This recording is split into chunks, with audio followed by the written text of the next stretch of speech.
तौबा टेक सिंह, शहादत हसन मंटो। बंटवारे के 2-3 साल बाद पाकिस्तान और हिंदुस्तान की हुकूमतों को ख्याल आया कि अखलाकी कैदियों की तरह पागलों का तबादला भी होना चाहिए, यानी जो मुसलमान पागल हिंदुस्तान के पागल खानों में हैं उन्हें पाकिस्तान पहुंचा दिया जाए और जो हिंदू और सिख पाकिस्तान के पागल खाने में हैं उन्हें हिंदुस्तान के हवाले कर दिया जाए। मालूम नहीं ये बात माकूल थी या गैर माकूल, बहरहाल दानिशमंदों के फैसले के मुताबिक इधर उधर ऊंची सतह के कॉन्फ्रेंस हुई और बिल आखिर एक दिन पागलों के तबादले के लिए मुकर्रर हो गया। अच्छी तरह छानबीन की गई। वो मुसलमान पागल जिनकी लवाहिकी हिंदुस्तान है वही रहने दिए गए थे, जो बाकी थे उनको सरहद पर रवाना कर दिया गया। यहाँ पाकिस्तान में चूँकि करीब करीब तमाम हिंदू सिख जा चुके थे, इसलिए किसी को रखने रखाने का सवाल ही न पैदा हुआ। जितने हिंदू सिख पागल थे सबके सब पुलिस की हिफाजत में बॉर्डर पर पहुंचा दिए गए। उधर का मालूम नहीं, लेकिन इधर लाहौर के पागल खाने में जब इस तबादले की खबर पहुंची तो बड़ी दिलचस्पी होने लगी। एक मुसलमान पागल जो 12 बरस से हर रोज़ बाकायदगी के साथ ज़मींदार पढ़ता था, उससे जब उसके एक दोस्त ने पूछा, मौलवी साहब ये पाकिस्तान क्या होता है, तो उसने बड़े फिक्र के बाद जवाब दिया, हिंदुस्तान में एक ऐसी जगह है जहां उस्तरे बनते हैं। ये जवाब सुनकर उसका दोस्त मुतमईन हो गया। इसी तरह एक सिख पागल ने एक दूसरे सिख पागल से पूछा, सरदार जी हमें हिंदुस्तान क्यों भेजा जा रहा है, हमें तो वहाँ की बोली ही नहीं आती। दूसरा मुस्कुराया, मुझे तो हिंदुस्तानियों की बोली आती है। हिंदुस्तानी बड़े शैतानी अकड़ अकड़ फिरते हैं। एक दिन नहाते नहाते एक मुसलमान पागल ने पाकिस्तान का नारा इस जोर से बुलंद किया कि फर्श पर फिसल कर गिरा और बेहोश हो गया। बाजा पागल ऐसे भी थे जो पागल नहीं थे। उनमें ऐसे कातिलों की थी जिनके रिश्तेदारों ने अफसरों को दे दिलाकर पागल खाने भिजवा दिया था कि फांसी के फंदे से बच जाएं।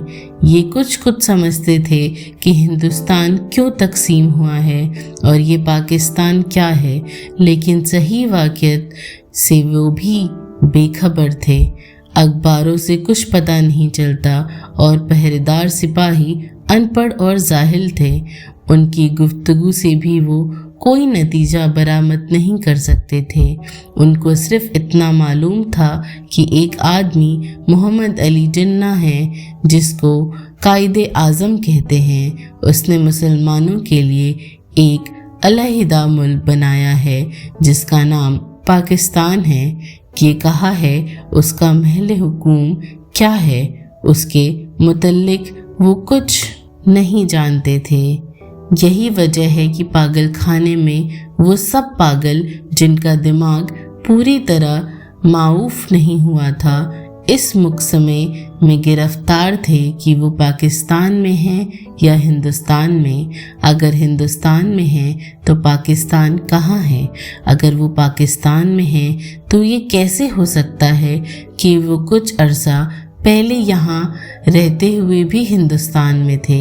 एक पागल तो पाकिस्तान और हिंदुस्तान और पाकिस्तान के चक्कर में कुछ ऐसा गिरफ्तार हुआ कि और ज़्यादा पागल हो गया। झाड़ू देते एक दिन दरख्त पर चढ़ गया और टहनी पर बैठकर 2 घंटे मुसलसल तकरीर करता रहा जो पाकिस्तान और हिंदुस्तान के नाजुक मसले पर थी। सिपाहियों ने उसे नीचे उतरने को कहा तो वो और ऊपर चढ़ गया। डराया धमकाया गया तो उसने कहा, मैं हिंदुस्तान में रहना चाहता हूँ, ना पाकिस्तान में। मैं इस दरख्त पर ही रहूँगा। बड़ी मुश्किलों के बाद जब उसका दौरा सर्द पड़ा तो वो नीचे उतरा और अपने हिंदू सिख दोस्तों से गले मिल मिलकर रोने लगा। इस ख्याल से उसका दिल भर आया था कि उसे छोड़कर हिंदुस्तान चले जाएंगे। एक MSc पास रेडियो इंजीनियर जो मुसलमान था और दूसरे पागलों से बिल्कुल अलग थलग बाग की एक खास रविश पर सारा दिन खामोश टहलता रहता था। ये तब्दीली हुई कि उसने तमाम कपड़े उतार कर दफादार के हवाले कर दिए और नंग धड़ंग सारे बाग में चलना फिरना शुरू कर दिया। चेन्यूट के एक मोटे मुसलमान पागल ने, जो मुस्लिम लीग का सरग मकारून रह चुका था और दिन में 15-16 मरतबा नहाया करता था, यकलख्त ये आदत तर्क कर दी। उसका नाम मोहम्मद अली था। चुनांचे उसने एक दिन अपने जंगले में ऐलान कर दिया कि वो कायदे आज़म मोहम्मद अली जिन्ना है। उसकी देखा देखी एक सिख पागल मास्टर तारा सिंह बन गया। करीब था कि इस जंगले में खून खराबा हो जाए, मगर दोनों को खतरनाक पागल करार देकर अलहदा बंद कर दिया गया। लाहौर का एक नौजवान हिंदू वकील था जो मोहब्बत में मुब्तला होकर पागल हो गया था। जब उसने सुना कि अमृतसर हिंदुस्तान में चला गया है तो उसे बहुत दुख हुआ। उसी शहर की एक हिंदू लड़की से उसे मोहब्बत हुई थी। गो उसने उस वकील को ठुकरा दिया था, मगर दीवानगी की हालत में भी वो उसको नहीं भूल सका था। चुनांचे वो उन तमाम मुस्लिम लीडरों को गालियां देता जिन्होंने मिल मिलाकर हिंदुस्तान के 2 टुकड़े कर दिए। उसकी महबूबा हिंदुस्तानी बन गई और वो पाकिस्तानी। जब तबादले की बात शुरू हुई तो वकील को कई पागलों ने समझाया कि वो दिल बुरा ना करे, उसको हिंदुस्तान भेज दिया जाएगा, उस हिंदुस्तान में जहां उसकी महबूबा रहती है। मगर वो लाहौर छोड़ना नहीं चाहता था, इसलिए कि उसका ख्याल था कि अमृतसर में उसकी प्रैक्टिस नहीं चलेगी। यूरोपियन वार्ड में एंग्लो इंडियन पागल थे। उनको जब मालूम हुआ कि हिंदुस्तान को आज़ाद करके अंग्रेज चले गए हैं तो उनको बहुत रंज हुआ। वो छुप छुप कर घंटों इस मसले पर गुफ्तगू करते रहते कि पागल खाने में उनकी हैसियत किस किस्म की होगी, यूरोपियन वार्ड रहेगा या उड़ जाएगा, क्या उन्हें ब्रेकफास्ट मिला करेगा या नहीं। एक सिख था जिसको पागल खाने में दाखिल हुए 15 बरस हो चुके थे। हर वक्त उसकी ज़बान से ये अजीबो गरीब अल्फाज सुनने में आते थे। ऊपर दी, गुड़ दी, अनकेस दी, ध्यान दी, मंग दी, दाल, ऑफ दी, लालटेन। दिन में सोता था न रात में। पहरेदारों का ये कहना था कि 15 बरस के तवील अरसे में वो एक लहजे के लिए भी नहीं सोया, लेटा भी नहीं था। अलबत्ता कभी कभी किसी दीवार के साथ टेक लगा लेता था। हर वक्त खड़ा रहने से उसके पांव सूज गए थे, पडलियां भी फूल गई थी, मगर उस जिस्मानी तकलीफ के बावजूद लेटकर आराम नहीं करता था। हिंदुस्तान, पाकिस्तान और पागलों के तबादले में मुअक्किल जब कभी पागल खाने में गुफ्तगू होती थी तो वो गौर से सुनता था। कोई उससे पूछता था कि उसका क्या ख्याल है तो वो बड़ी संजीदगी से जवाब देता। ऊपर दी, गुड़ दी, अनकेस दी, बेध्यान दी, मंग दी, दाल, ऑफ दी पाकिस्तान गवर्नमेंट। लेकिन बाद में ऑफ दी पाकिस्तान गवर्नमेंट की जगह उफ दी टोबा टेक सिंह गवर्नमेंट ने ले ली और उसने दूसरे पागलों से पूछना शुरू किया कि टोबा टेक सिंह कहाँ है, जहाँ का वो रहने वाला है। लेकिन किसी को भी मालूम नहीं था कि वो पाकिस्तान में है या हिंदुस्तान में। जो बताने की कोशिश करते थे खुद इस उलझाव में गिरफ्तार हो जाते थे कि सियालकोट पहले हिंदुस्तान में होता था, पर अब सुना है कि पाकिस्तान में है। क्या पता है कि लाहौर जो अब पाकिस्तान में है कल हिंदुस्तान में चला जाए, या सारा हिंदुस्तान ही पाकिस्तान बन जाएगा। और ये भी कौन सीने पर हाथ रखकर कह सकता था कि हिंदुस्तान और पाकिस्तान दोनों किसी दिन सिरे से गायब ही हो जाएंगे। उस सिख पागल के केस छिद्रे होके बहुत मुख्तसर रह गए थे।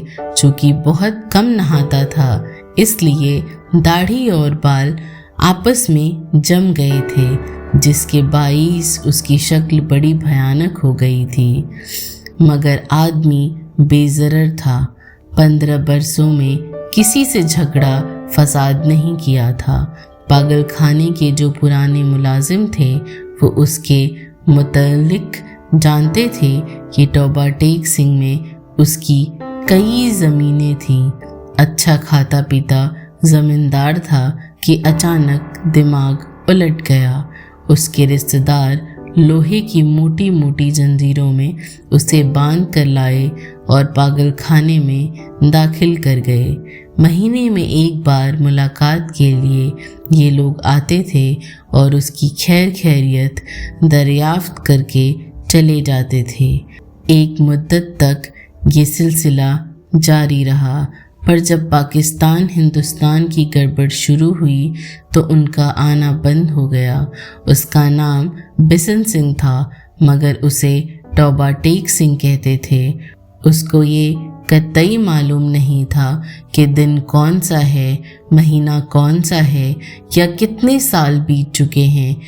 लेकिन हर महीने जब उससे लोग मिलने आते तो उसे अपने आप पता चल जाता था कि उसकी मुलाकात आ रही है।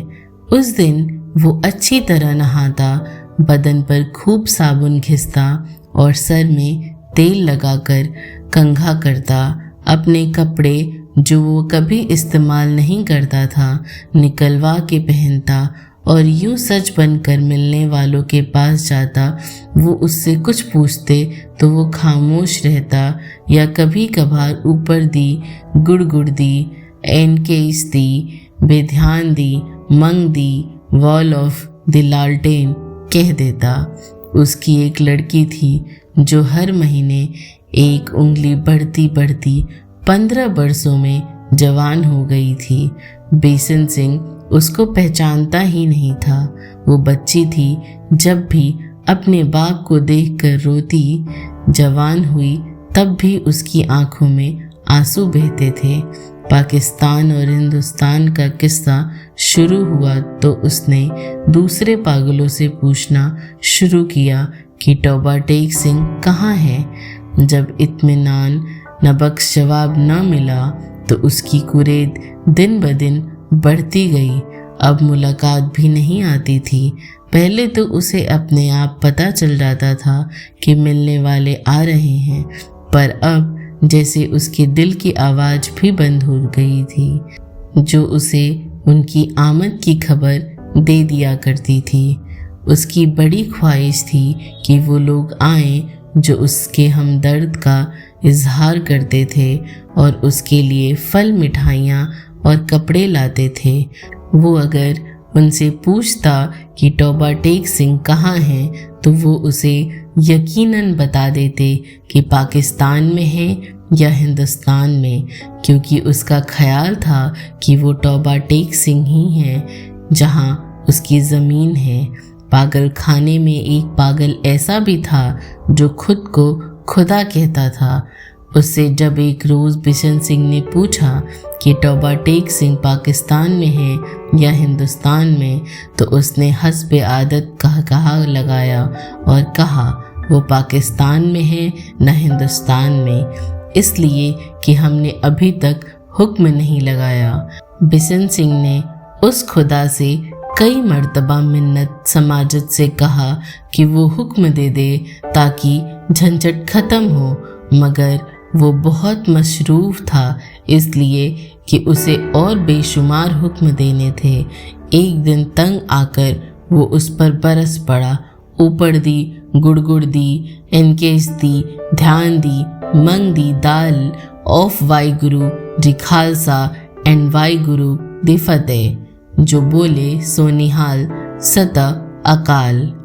उसका शायद ये मतलब था कि तुम मुसलमानों के खुदा हो, सिक्कों के खुदा होते तो ज़रूर मेरी सुनते।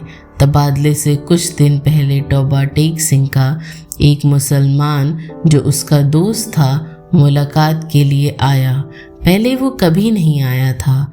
जब बिशन सिंह ने उसे देखा तो एक तरफ हट गया और वापस जाने लगा, मगर सिपाहियों ने उसे रोका। ये तुमसे मिलने आया है, तुम्हारा दोस्त फजलदीन है। बिशन सिंह ने फजलदीन को एक नज़र देखा और कुछ बड़बड़ाने लगा। फजलदीन ने आगे बढ़कर उसके कंधे पर हाथ रखा। मैं बहुत दिनों से सोच रहा था कि तुमसे मिलूं, लेकिन फुर्सत ही न मिली। तुम्हारी सब आदमियां खैरियत से हिंदुस्तान चले गए। मुझसे जितनी मदद हो सकी मैंने की। तुम्हारी बेटी रूप कौर, वो कुछ कहते कहते रुक गया। बिशन सिंह ने कुछ याद करने लगा। बेटी रूप कौर, फजलदीन ने रुक रुक कर कहा, हाँ वो भी ठीक ठाक है, उनके साथ ही चली गई थी। बिशन सिंह खामोश रहा। फजलदीन ने कहना शुरू किया, उन्होंने मुझसे कहा था कि तुम्हारी खैर खैरियत पूछता रहूं। अब मैंने सुना है कि तुम हिंदुस्तान जा रहे हो। भाई बलबीर सिंह और भाई वाधवा सिंह से मेरा सलाम कहना और बहन अमृत कौर से भी। भाई बलबीर से कहना फजलदीन राजी खुशी है। 2 भूरी भैंसें जो वो छोड़ गए थे उनमें से एक ने कट्टा दिया है और दूसरे की कट्टी हुई थी और वो 6 दिन की होकर मर गई। और मेरे लायक जो खिदमत हो कहना, मैं हर वक्त तैयार हूँ। और ये तुम्हारे लिए थोड़े से मरोड़े लाया हूँ। बिशन सिंह ने मरोड़े की पोटली लेकर पास खड़े सिपाही के हवाले कर दी और फजलदीन से पूछा, टोबा टेक सिंह कहाँ है? फजलदीन ने कदरे हैरत से कहा, कहाँ है? वही है जहाँ था। बिशन सिंह ने फिर पूछा, पाकिस्तान में या हिंदुस्तान में? हिंदुस्तान में? नहीं, पाकिस्तान में। फजलदीन बौखला सा गया। बिशन सिंह बड़बड़ाता हुआ चला गया। ऊपर दी, गुड़गुड़ दी, अनेक्स दी, ध्यान दी, मंग दी दाल of Pakistan and Hindustan of दी दुरफटे मुँह।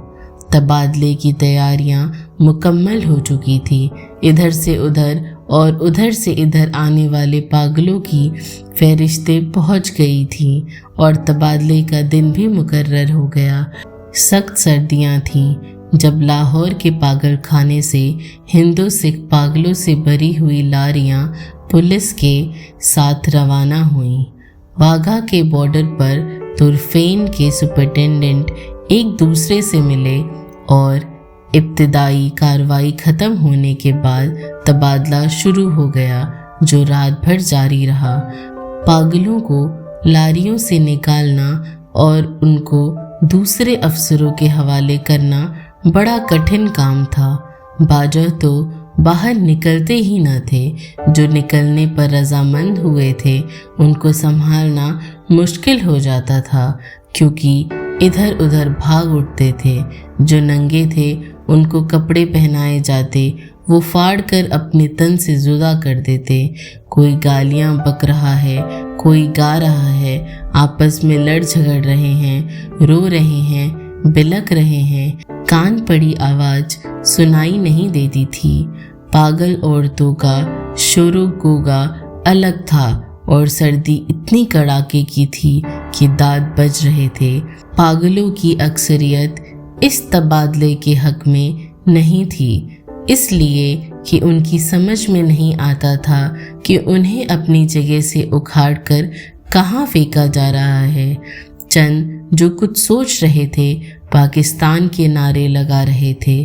2-3 मर्तबा फसाद होते होते बचा, क्योंकि बाजह मुसलमानों और सिखों को ये नारा सुनकर तेश आ गया था। जब बिशन सिंह की बारी आई और वाघा के उस पार अफसर उसका नाम रजिस्टर में दर्ज करने लगा, तो उसने पूछा, टौबा टेक सिंह कहाँ है?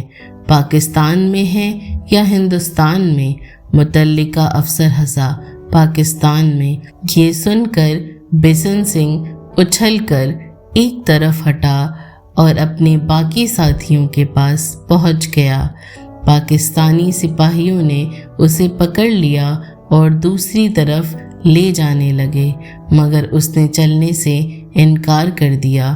टौबा टेक सिंह यहाँ है, और ज़ोर ज़ोर से चिल्लाने लगा, ऊपर दी, गुड़गुड़ दी, एनकेस दी, बेध्यान दी, मंग दी, the love Toba Tek Singh and Pakistan. उसे बहुत समझाया गया कि देखो, अब टौबा टेक सिंह हिंदुस्तान में चला गया है, अगर नहीं गया तो उसे फ़ौरन वहाँ भेज दिया जाएगा, मगर वो ना माना। जब उसको ज़बरदस्ती दूसरी तरफ ले जाने की कोशिश की गई तो वो दरमियान में एक जगह इस अंदाज से अपनी सूजी हुई टांगों पर खड़ा हो गया जैसे अब उसे कोई ताकत वहाँ से नहीं हिला सकेगी।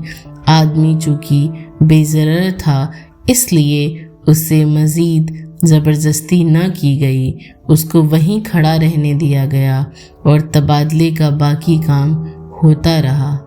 सूरज निकलने से पहले साकितो ओसामिद बिशन सिंह के हलक से एक फलक सिगाफ चीख निकली।